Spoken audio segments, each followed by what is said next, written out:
네, 화면 설계 과목은 제가 이제 기본적인 얘기는 조금 이제 드렸는데, 뭐든지 설계도가 있어야 되죠. 그래서 저희는 화면에다가 어떤 인포메이션을 코딩하는 사람들이기 때문에 설계도면이 굉장히 중요해요. 어디서나 설계도 없으면 집을 지을 수 없다. 마찬가지입니다. 그래서 응용 소프트웨어 엔지니어링에 있는 이 화면 설계라는 부분이 이 이제 하단 구현 파트로 들어가는 여기 무슨 설계 되게 많아요. 애플리케이션 설계, 정적 모델 설계, 동적 모델 설계. 이 설계가 굉장히 디테일하고요. 굉장히 많은 얘기들이 있는데 저희는 이 디바이스 화면에 관련된 설계만 보는 거예요. 화면 설계. 그래서 요 교과목이 이 전체 여기 응용 소프트웨어 엔지니어링 중에서 어디에 속해 있는지 보시면 여기 화면 설계가 이쪽에 속해 있다는 겁니다. 네. 그래서 여기에서 저희가 이제 키워드를 좀 검색을 해서요. 우리가 핵심 내용을 좀 보도록 하겠습니다. 요게 검색하면 똑같이 딱 걸리는 검색어만 제가 뽑은 거예요.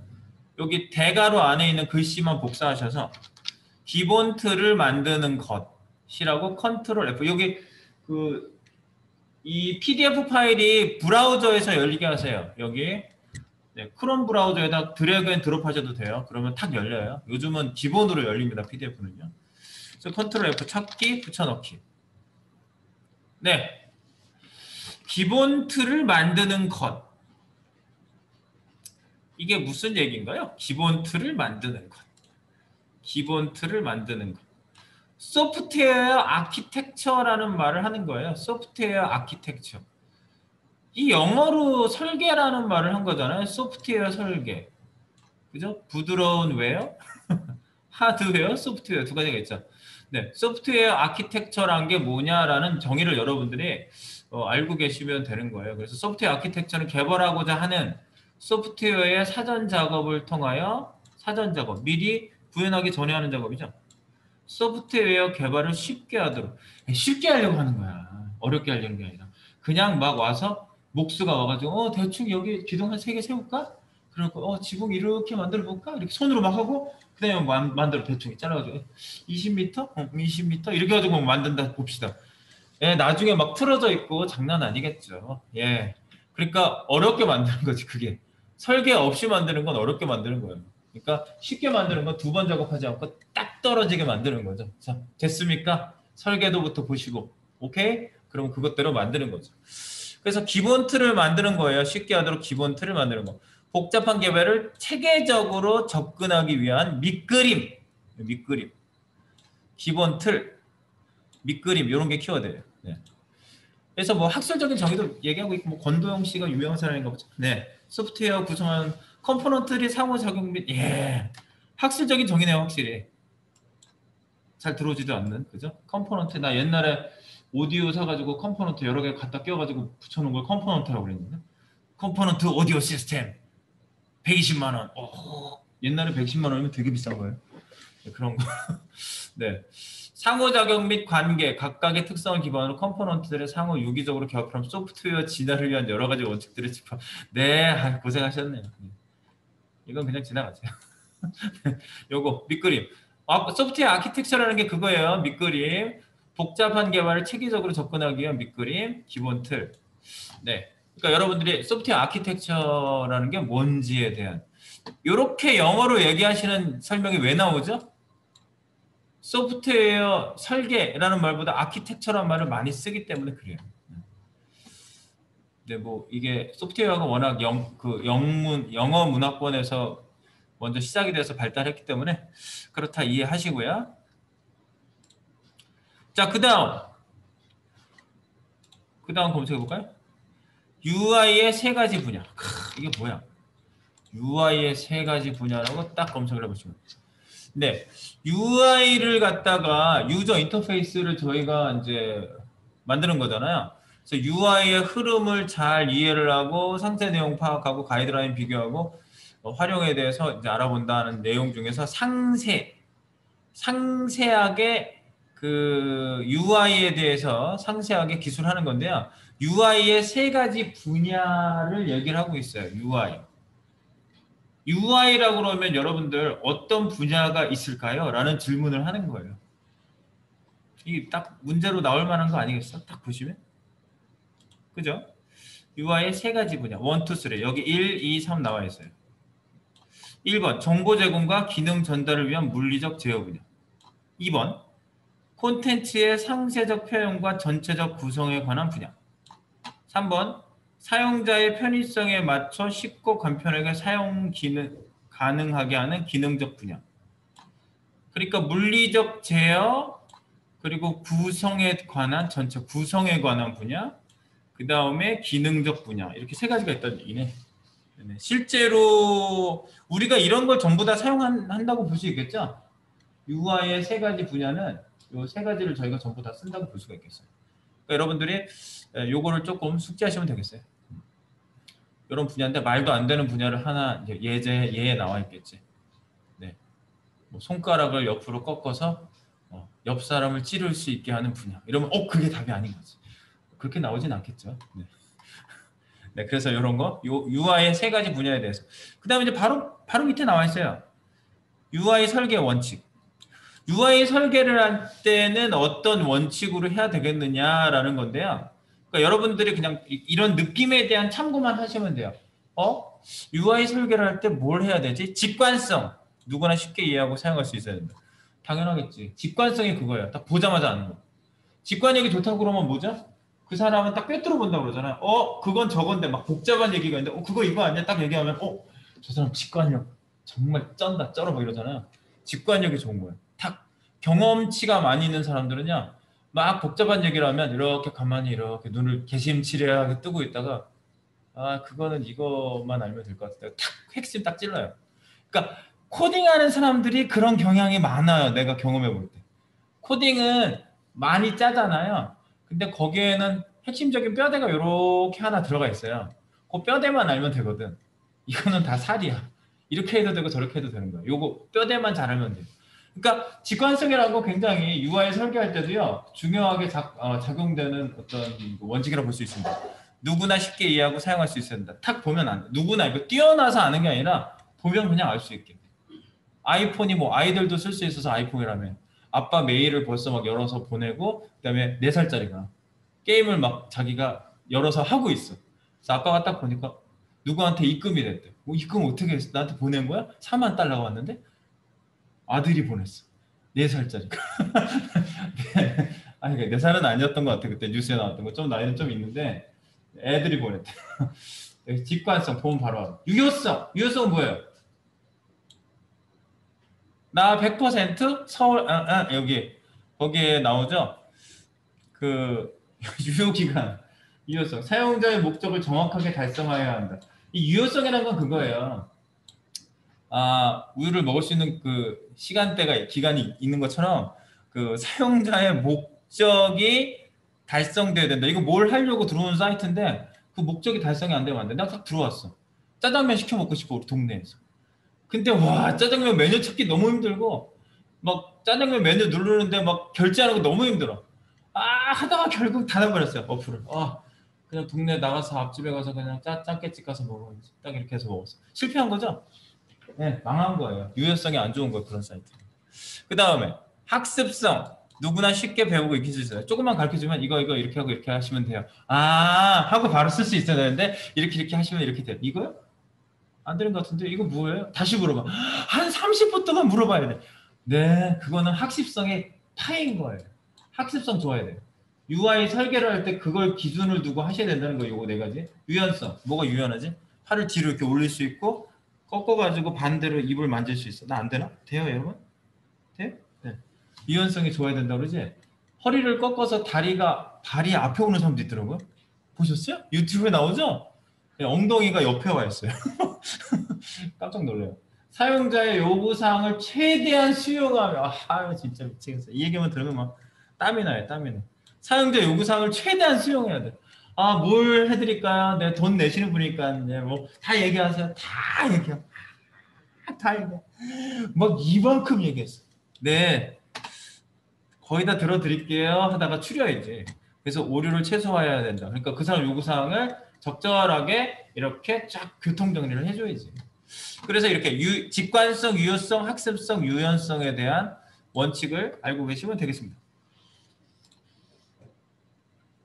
그리고 지금 요거 한 거야. 원칙. 그리고 UI의 설계 지침. 설계 원칙은 우리가 알아봤고요. 설계 지침은 무엇인가 바로 밑에 있어요. 설계 지침. 지침이 되게 여러 가지가 있거든요. 자, 이렇게 하십시오라는 게 지침이잖아. 사용자 중심. 사용자, 유저를 위해서 만드는 거죠. 나를 위해서 만드는 개발자가 자기 편한 대로 만들었다. 안 좋은 사이트예요. 개발자가 막 거기다가 뭘 입력해가지고 막 실행되게 해놨어. 이거 누굴 쓰라고 만들어 놓은 거야? 딱 그렇게 얘기하겠지, 당연히. 그래서 사용자 중심, 사용자가 이해하기 편하고 쉽게 사용할 수 있는 환경을 제공하며 사용자에 대한 이해가 바탕되어야 된다. 애들이 쓰는 프로그램이다. 그럼 더 쉽게 만들어야지. 큼직큼직하게 만들어야 되겠지. 뭐 아이콘도 있다만 들어가기 이만. 야, 촌스러워. 애들이 쓰는 거야. 6학년 이하짜리가 쓰는 거 3학년 이하. 아, 그래? 크게 만들어야지. 사용자 중심. 일관성, 버튼 조작이나 사용자의 기억하기 쉽고 빠른 습득이 가능해야 된다. 네, 여기 이 페이지에서는 여기가 있고 이 페이지에서는 여기가 있고 모양도 다르고 이러면 안 되겠죠. 단순성, 조작 방법은 가장 이게 여러분들 이제 1차 포폴 설계할 때 이런 눈으로 쳐다보시면서 분석을 하셔야 돼요. 이렇게 돼 있는지 사용자 중심인지 이 사이트는 반대로 뒤집어서 생각하셔야 돼요. 아셨죠? 자기가 이 눈으로 쳐다보라고요. 설계를. 일관성이 있는지 단순성한지 조작 방법은 가장 간단하게 작동이 가능하도록 하며 인지적 부담을 감소시켜야 된다. 그거를 하려면 신경 많이 써야 돼. 그러면 안 돼요. 그 다음에 결과 예측 가능. 작동시킬 기능만 보고도 결과 예측이 가능해야 된다. 딱 했더니 구매 완료 이렇게 넘어가는 거지. 근데 중간에 뭐 이상한 광고가 막 나와. 이거 뭐 구매된 거야 지금? 결제 완료된 거야? 이런 거 잘 모르겠어. 결과 예측이 안 되는 거지. 그럼 안 되겠죠. 그런 이상한 사이트도 있었어요. 기억에 나요. 결제 딱 눌렀거든요. 근데 뭐가 돈 다음에 광고 페이지가 하나 딱 나오고 밑에 요만하게 무슨 동의하시면 그래서 이거 무슨 이상한 돈 나가는 거 아니야? 그래서 닫아버렸어. 그래서 그런 결과 예측 가능해야 되고 그다음에 가시성, 가시적이다. 눈에 보이는 것들. 주요 기능을 메인 화면에 노출하여 조작이 쉽도록. 그러니까 중요한 주요 기능들은 노출이 잘 돼야 돼요. 그래서 여러분들이 그 가시성이라고 그래. 그거를 가시성. 주요 기능들이 잘 보이게 사람들이 헤매지 않게 해줘야 됩니다. 그게 바로 가시성이고요. 그 밑에 이제 몇 가지 좀 더 있습니다. 표준화, 디자인을 표준화하여 기능 구조, 선행학습 이후 쉽게 사용할 수 있도록. 그러니까 표준화가 잘 돼 있어야 되겠지. 예컨대 여러분들 이런 거 이거 저기 충전하는 거 그 표준화가 그래도 요즘은 많이 돼 있잖아요. 옛날에는 초기에는 춘추전국 시대. 얘는 요거 끼고 쟤는 저거 끼고 막. 네, 표준화라는 건 이 디자인에서도 되게 중요해요. 일관적으로. 접근성, 사용자, 직무, 연령, 성별 등 다양한 계층을 수용하여야 된다. 네, 어떤 특정한 사람만 접근할 수 있는 그런 특별한 UI를 가지면 안 되겠죠. 명확성, 사용자가 개념적으로 쉽게 인지해야 된다. 당연하고 위에서 했던 얘기랑 비슷한 얘기예요. 오류 발생 해결, 사용자가 오류에 대한 상황을 정확히 인지했어. 무슨 오류가 났어. 근데 페이지가 애매하게 버벅 거리면서 막 뭐가 안 되고 화면 옆에가 막 이렇게 퍼져 있고 그래요. 근데 오류가 뭐 오류 발생했습니다. 뭐 문의해 주세요 하고 확인만 누르면 다시 괜찮은 페이지로 넘어가게 해줘야 되겠죠. 오류 발생 해결을 해줘야 됩니다. 여기 다 모여 있어요. 그 다음에 UI가 필요한 이유. UI가 왜 필요할까요, 여러분? 유저 인터페이스가 왜 필요할까요? 유저 인터페이스라는 게 뭐죠, 여러분? UI가 뭡니까? 유저는 사용자고. 인터페이스가 뭐라고 그랬죠? 인터페이스? 인터페이스에 대한 제가 동영상 한번 봤는데 우리 사용자가 어떤 기능을 수행하기 위해서 조작해야만 되는 그 소통이 이루어지는 곳이 있거든요. 소통이 이루어지는 그 장소인데요. 인터페이스는요. 어떤 수단과 방법으로 소통이 이루어지는 장소를 인터페이스라고 합니다. 그러니까 반드시 공간 개념이 있어요. 근데 당연히 시간 개념도 있고요. 이벤트. 어떤 특정 시간에 어떤 사람이 어떤 장소에서 그걸 하고 있는 거예요. 화면을 터치한다? 그 화면이 인터페이스가 되는 거예요. 장소. 그죠? 아무리 작아도 장소는 반드시 필요해요. 그 장소가 없는 건 없어요. 그러니까 인터페이스는요, 소통의 장소예요. 수단과 방법에 의한 소통의 장소. 그러니까 왜 이게 필요하냐? 구현하고자 하는 결과의 오류를 최소화하고 적은 노력으로 구현하는 결과를 얻을 수 있다. 네, 막연한 작업 기능에 대해 구체적인 방법을 제시해준다. 사용자 편의성을 높임으로 작업 시간 단축과 업무에 대한 이해도를 높여준다. 정보 제공자와 공급자 원활하고 쉬운 매개 역할을 수행한다. 뭐 약간 좀 모호하게 좀 쓴 좀 느낌은 있어요. 근데 어쨌든 UI라는 거는요, 구체적인 방법, 작업 기능에 대한 내가 아까 방법, 수단과 방법이라는 얘기 우리 나왔었잖아요. 방법, 편의성을 높이기 위해서 이해도를 높여준다. UI가 좋아야 되겠죠. 그러니까 이런 것들이 여러분들 UI가 필요한 이유라고 보시면 되겠어요. 최소의 적은 노력으로. 네. 업무에 대한 이해도 높이고, 그 다음에 원활하고 쉬운 매개 역할, 매개체를 통해서 기능 수행을 하는 거기 때문에 인터페이스가 요 소통이 이루어지는 장소에서 그게 잘 이루어져야 되기 때문에 우리가 UI 설계를 잘해야 되겠죠. 네, 그 내용이고요. 자, 그 다음 키워드는 UI가 필요한 프로토타이핑이라. 이제 그 다음에 우리가 프로토타이핑을 하게 되거든요. 프로토타이핑은요, 프로토타이핑이 란 하면 딱 하나 떠요. 여기 어원에 대한 접근이라고 쭉 나와 있거든요. 설명하려고 굉장히 여기 책 저자가 애를 쓰셨어요. 프로토타입은 사전적 의미로 대량 생산에 앞서 미리 만들어 원형 또는 시제품. 여러분들 프로토타입 하면 회사 가면 전부 이 얘기예요. 시제품 좀 보시겠습니까? 예. 그게 영어로 뭐라 그러죠? 프로토타입입니다. 라고 그쪽 업계에서 다 그렇게 얘기를 해요. 예, 그런데 저희는 약간 좀 달라요. 소프트웨어 쪽으로 좀 다르기 때문에 소프트웨어 개발에서는 이 얘기가 그래서 나와 있는 거예요. 여기서부터. 소프트웨어 개발에서는 정식 절차에 따라 완전한 소프트웨어 만들기 전에 사용자의 요구를 받아들여 일단 모형을 만들고 이 모형을 사용자와 의사소통하는 도구로 활용한다. 소프트웨어 개발에 있어서의 프로토타입은 다르다는 거예요. 의사소통하려고 이렇게 만들어 놓는 거예요. 일단 이런 식으로 모양이 나올 거예요. 이런 인터페이스를 가지고 있는데 보세요. 어떠세요? 이 화면 다음에 이 화면 나올 건데 화면 진행은 괜찮으신가요? 좀 불편한 것 같은데요. 이렇게 하면 어떨까요? 예, 그럼 고칩시다. 적으세요. 그래가지고 그걸 가지고 미리 만들어 보는 거죠. 코딩을 미리 하는 게 아니에요. 코딩으로 만들 수도 있지만.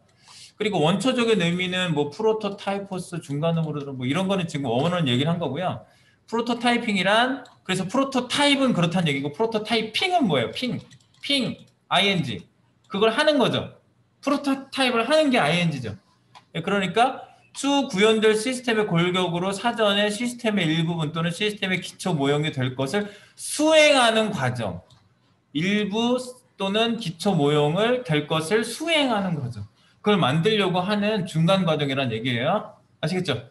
우리가 프로토타이핑을 할 거예요. 뭘로? XD라는 툴을 이용해 볼 거라는 얘기죠. 네.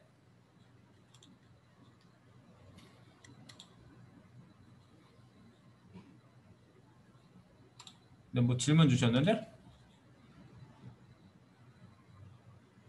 어도비 XD를 무료로 깔 수밖에 없냐고요? XD 자체는 무료고요. 여기 학원께 라이센스를 주고 한 걸 거예요. 그게 전부 다 유료 라이센스로 들어온 거니까. XD 까셨어요, 대면씨?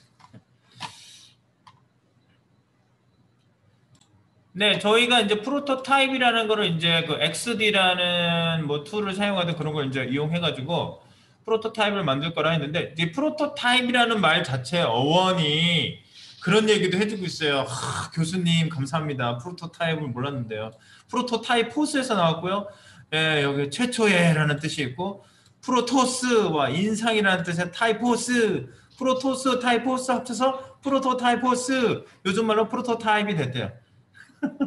오, 굉장히 깊은 지식인 것 같은데요. 네, 그래서 처음으로 만드는 인상을 탁 주려고 처음에 만드는 거 맞네. 뜻이 그런 거네요. 맞네요. 네, 그래서 프로토타이핑을 저희가 하는 거예요. 아까 말씀드린 대로 어떤 시스템의 골격으로서 사전에 시스템의 일부분 또는 시스템의 기초 모형이 될 것을 수행하는 과정. 왜 수행하는 과정이라고 얘기했죠? 프로토타이핑 ing를 붙였잖아요. 네, 그러면은 그거 하는 수행하는 과정 자체를 얘기하는 건데 왜 프로토타입을 왜 하죠? 왜 하죠? 의사소통. 내가 이걸 중요한 말이 이 말이. 지금 여기 소프트웨어 개발에서는 정식 절차에 따라 완전한 소프트웨어를 만들기 전에 사용자 요구를 받아 일단 모형을 만들고 이 모형을 사용자와 의사소통하는 도구로 활용한다. 이런 식으로 나올 건데요. 어떠세요? 맞아요? 말씀하신 게 이런 식이 되나요? 맞나요? 이상한 점은 없나요? 어떻게 고쳐야 되죠? 이렇게 얘기하는 의사소통, 그러니까 이게 수행하는 거잖아. 그런 과정을 수행하는 거잖아. 네. 그래서 프로토타입은 그런 얘기고요. 네. 이 개념이 중요해서 말씀드린 거 시험 문제만이 문제가 아니에요. 여러분들이 이제 그 설계 도면을 더 구체적으로 더 해나가셔야 되기 때문에 개념적인 거는 조금 더 명확성을 가지고 있어야 됩니다. 그 다음에 UI 프로토타입의 장점과 단점. 7번입니다. 7번. 장점과 단점. UI 프로토타입을 하면은요. 장점은 이런 게 있지. 사용자의 설득과 이해가 쉽다. 사용자 설득과 이해가 쉽겠지. 안 보여주고 말로만 그냥 저기요 메뉴가 이쪽에 한 반 정도 차지하는데요. 여기에는 글들이 그거보다는 한 2분의 1이고요. 막 말로 하고 있어.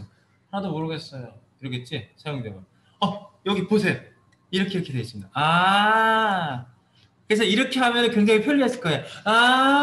그렇게 해주세요. 그럼 되는데 이상해요. 그럼 이제 고쳐야 되겠죠. 자, 그래서 설득과 이해가 쉽고 개발 시간이 감소한다. 왜? 의사소통이 잘 되니까. 그대로 가주세요. 거기 거의 90% 이상 그렇게 똑같이 해도 될 것 같습니다. 그러면 바로 개발 시작. 이렇게 하면은 개발 시간이 감소하겠죠. 그 다음에 오류를 사전에 발견했다. 어떤 문제가 있는 부분, 어떤 UI에서 이렇게 하면 안 되는 부분 같은 걸 찾아낼 수가 있겠지. 장점입니다. 장점. 이것 때문에 프로토타입을 하는 거예요. 단점도 있대요. 단점도 알아야 돼. 너무 많은 수정 과정을 거친다면 오히려 작업 시간이 늘어날 수 있다. 왜 계속 또 프로토타입만 붙들고 6개월 개발 시간 중에 3개월을 써먹었다. 안 되죠. 그리고 사용자의 요구사항은 가능한 들어주되 적절한 타협이 필요하다. 아까 이 얘기 최대한 뭐 다 들어주라고 얘기했잖아. 이게 진짜예요. 이게 적절한 타협. 이거는 이렇게 얘기하셨는데 A로 얘기하셨는데 약간 B 쪽으로 C 쪽으로 선회를 시켜주는 거지. 이 방향으로 하시면 원하는 게 그래도 이 정도는 수용이 됩니다. 근데 말씀하신 대로 되는 거는 안 됩니다. 라고 얘기해야죠. 제가 옛날에 그 말씀드렸죠. 제가 그 프로젝트 한번 뒤집었던 거, 돈 다시 뱉어냈던 거 아파가지고. 그런데 그때 그 사장님이 로그인이 그냥 되게 해달라고. 말이 돼요? 전화번호도 안 쓰고 이메일도 안 쓰고 로그인이 되게 해달라고. 어떻게 하라는 거야? 말이 안 되잖아. 그러니까 둘 중에 하나는 해야지. 이메일을 쓰시든 전화번호를 쓰시든 유일한 아이덴티티를 입력할 수 있게 해줘야 됩니다. 라는 얘기를 해줘야죠. 누구나 다 그냥 뭐 안면 인식이 되는 것도 아니고.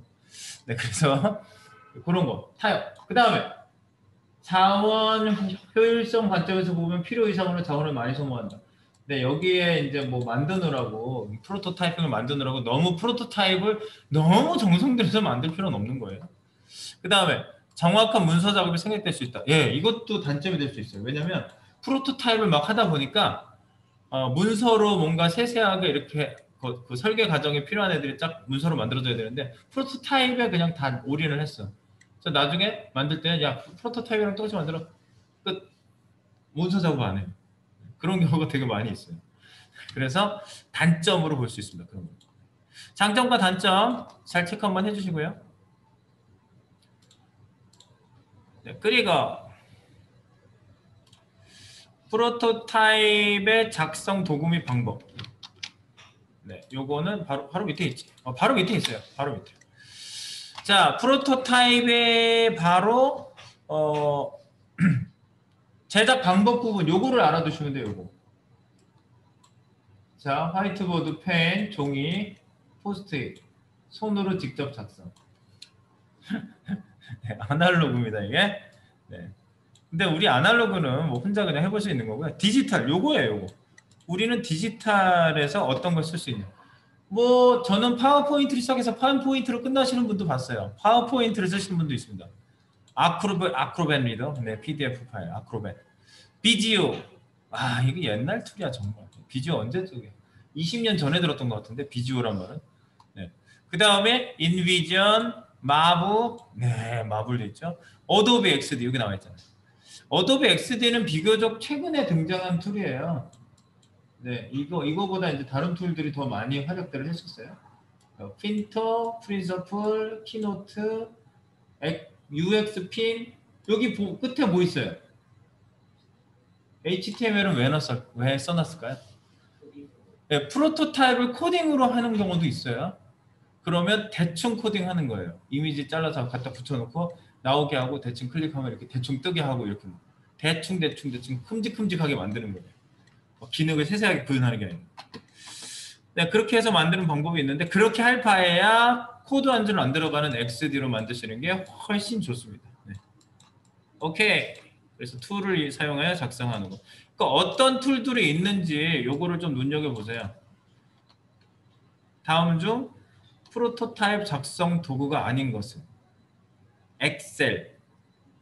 엑셀이 아니겠죠? 엑셀로 프로토타입 할 수도 있겠지.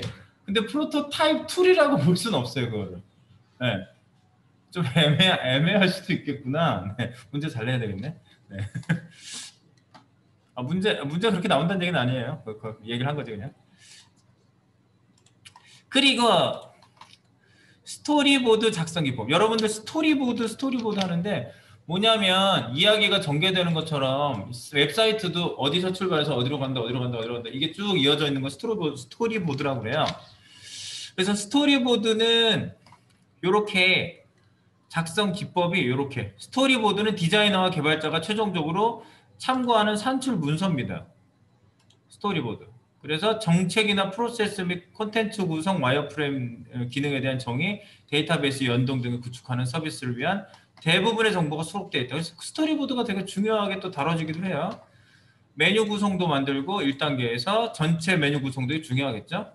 그다음에 스타일 확장, 스토리보드 2단계에서는 레이아웃, 뭐 글자, 모양, 크기, 색상, 그래픽에서 일관성을 유지하는 것들. 그다음에 설계하기, 스토리보드 3단계는 화면에 보여지는 시각적인 디자인 컨셉 이런 것들을 전부 표현하는 게 스토리보드예요. 그래서 제 교재에 제가 공유한 거에 같이 제가 드리지 않았을까? 같이 드리지 않았나? 안 드렸을 수도 있어. 네. 안 드렸나 보다. 네, 잠깐만요. 여기 스토리보드를 제가 좀 던져드려 볼게요. 여러분들이 스토리보드가 어떻게 생겼는지 알아야 되잖아. 스토리보드가요, 이렇게 생겼어요. 스토리보드. 교재.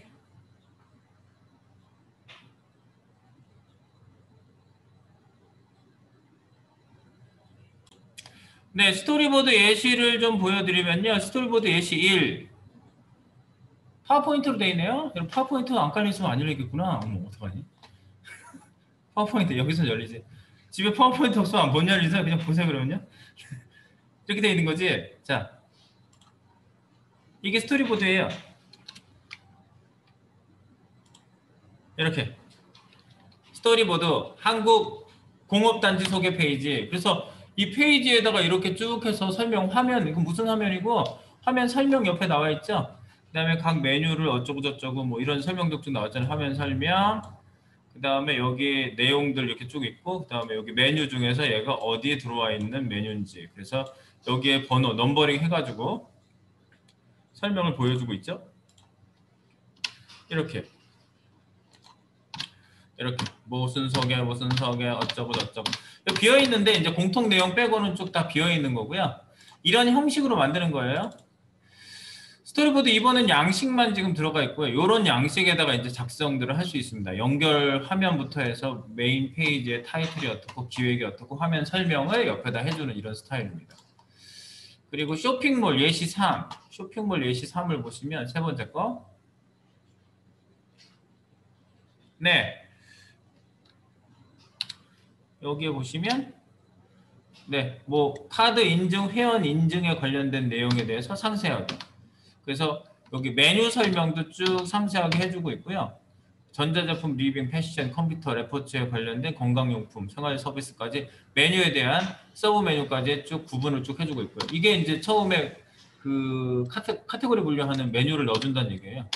네, 이렇게 그렇게 해서 여기 쭉 들어가게 되면은 그 다음 뭐가 나오고 뭐 여기 회원 가입 뭐 아이디 비밀번호 넣고 로그인하는 거 메인 페이지에 이렇게 구성돼. 그러니까 디자인을 하는 게 아니라 그 페이지에서 표시되는 정보들을 여기다가 전부 집어넣어 가지고 표시해 준 거예요.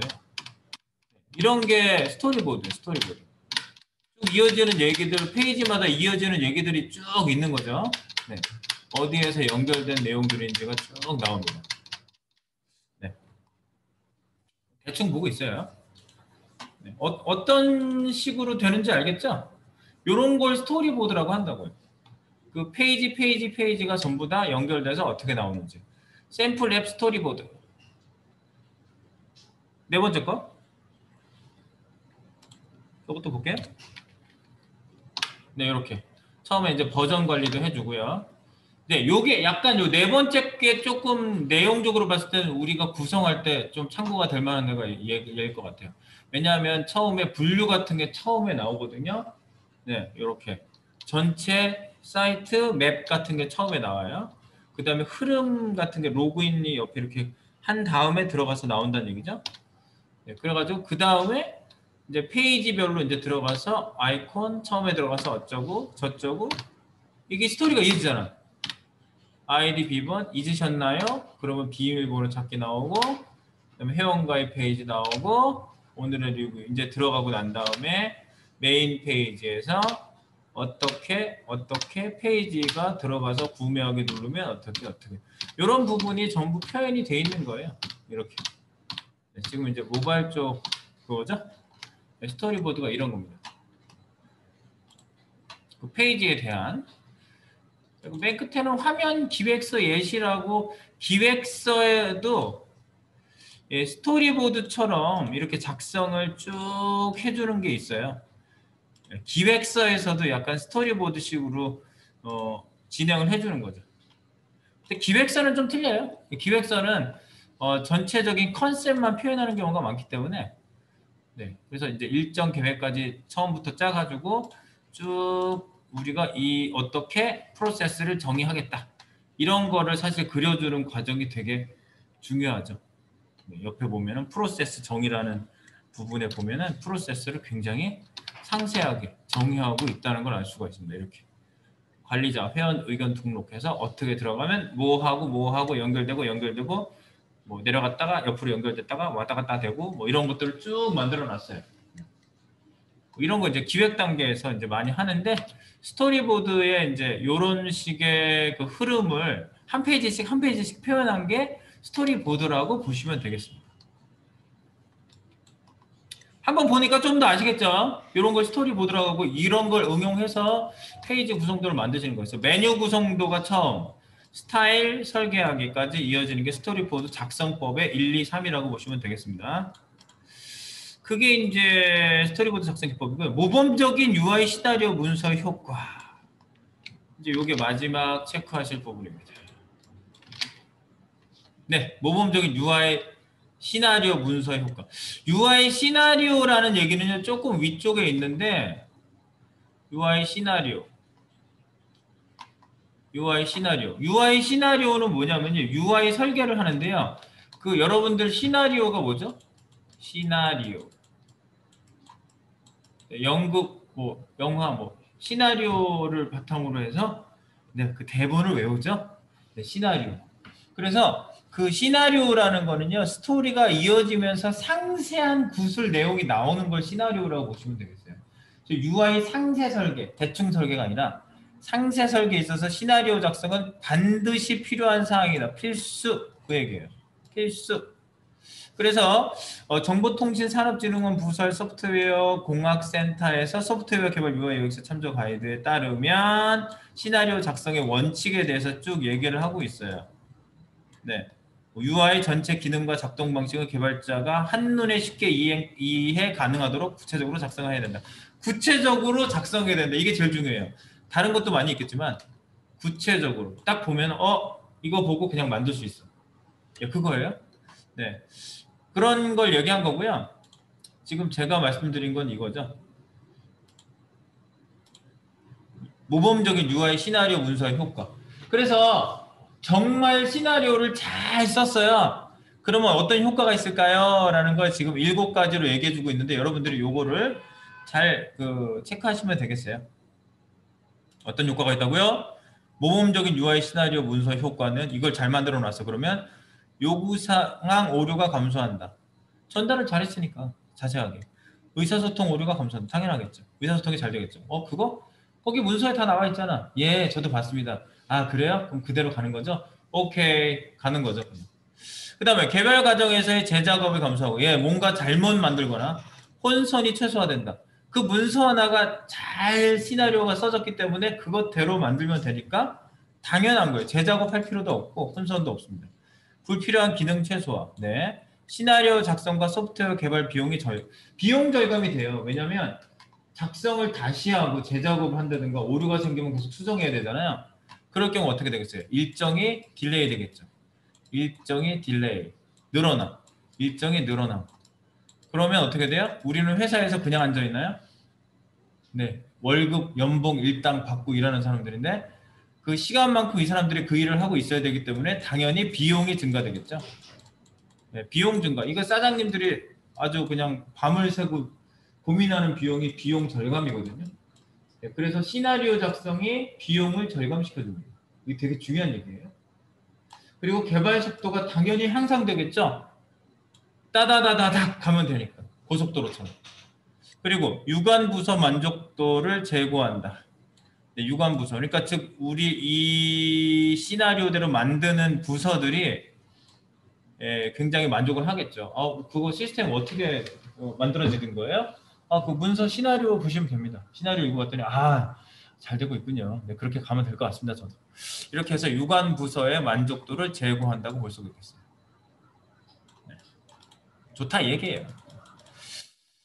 자, 그래서 문서 효과까지 해가지고 이렇게 10가지를 여러분들이 잘 한번 보시고요.